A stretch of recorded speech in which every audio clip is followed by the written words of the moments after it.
support of all parties in this House for this worthwhile legislation. Question number 6, Julianne Genter. Tēnā koe, Mr. Speaker. Thank you. My question is to the Minister of Transport, and it asks, how much was spent on investigation, design, and other preparatory work for the now cancelled Otaki to Levin expressway? The Honourable Jerry Brownlee. Mr. Speaker, to date a total of $1.1 million has been spent on investigation, design and preparatory work, which has led New Zealand Transport Agency to a decision to improve safety on the road and delay expenditure on the 4-lane expressway into the future, and I think that is money well spent. Julianne Genter. Supplementary. Thank you, Mr. Speaker.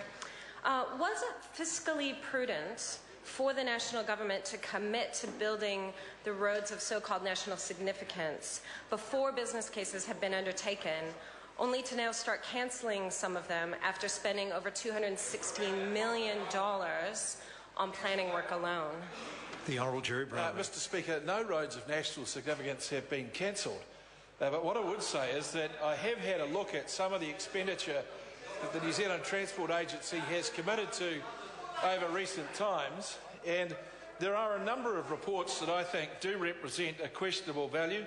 They are, for example, impact of urban form on economic performance, valuing urban design, and business cases for walking and cycling. I think they are jaw-droppingly expensive and, quite frankly, a total waste of time.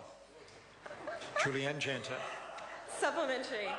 Given his statement on April 3rd that he would not review the prioritisation of the RONs in light of officials' repeated warnings that there is a multi-billion-dollar funding gap, and his statement on May 9th that the RONs will cost what they will cost, were NZTA officials correct to say that cost was a reason that the Otaki to Levin expressway was cancelled? The Honourable Jerry Brownlee. Mr. Speaker, the Otaki to Levin expressway is not one of the roads of national significance. Julianne Genter. Will he admit that spending most of the transport budget on building a few expensive motorways isn't the best, most cost-effective way to improve safety and move more people and freight around the country, as we've seen with Otaki to Levin? The Honourable Jerry Brownlee. No, of course I won't. Julianne Genter. To the Minister, supplementary. Will further low-value RONs projects be cancelled, such as the $1.7 billion Puhoi to Wellsford project that has lower traffic volumes and a worse benefit-cost ratio than the now cancelled Otaki to Levin expressway? And if not, why not? The Honourable Jerry Brownlee. No, Mr. Speaker, because we think it does have the potential to carry a lot more traffic in the future, far more, in fact, than the tunnel through Auckland for the train with nobody on it. Julianne Genter. Point of order. Point of order, Julianne Genter.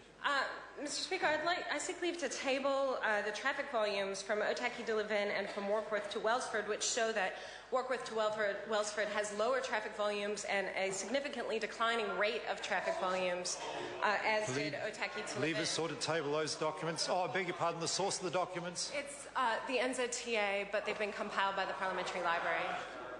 Leave us sort to table that document compiled by Parliamentary Library. Is there any objection?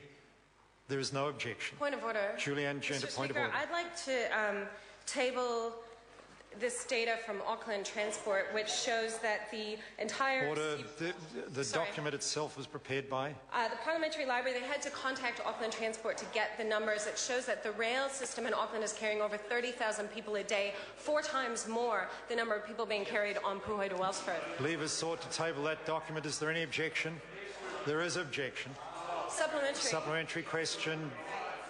Point of order, the Right Honourable Winston Peters. Speaker, I seek to table a list of the National Party MPs who have ridden to the north for the last 4 decades, hence describing and explaining the very poor roads up there. The source of the document? The A9 from the last elections for the last 4 decades. That document is readily available to members of the House, if I heard the member correctly. Supplementary question, Julianne Genter. Thank you, Mr. Speaker. Will the Minister now subject the remaining RONs to Treasury's Better Business Case guidelines just as the City Rail Link has been subjected to, so that New Zealanders can be sure we are getting best value for money from $14 billion of taxpayer investment? The Honourable Jerry Brown. Mr Speaker, the member's assertion about the rule being run over the proposed Auckland Rail Tunnel is simply wrong. What I will instruct New Zealand Transport Agency to do is stop paying for reports like the impact of urban form on economic performance, valuing urban design, business cases for walking and cycling, all compiled for NZTA by the member at a huge cost, a draw-dropping cost, in fact. Question number 7, the Honourable Clayton Cosgrove. Mr Speaker, my question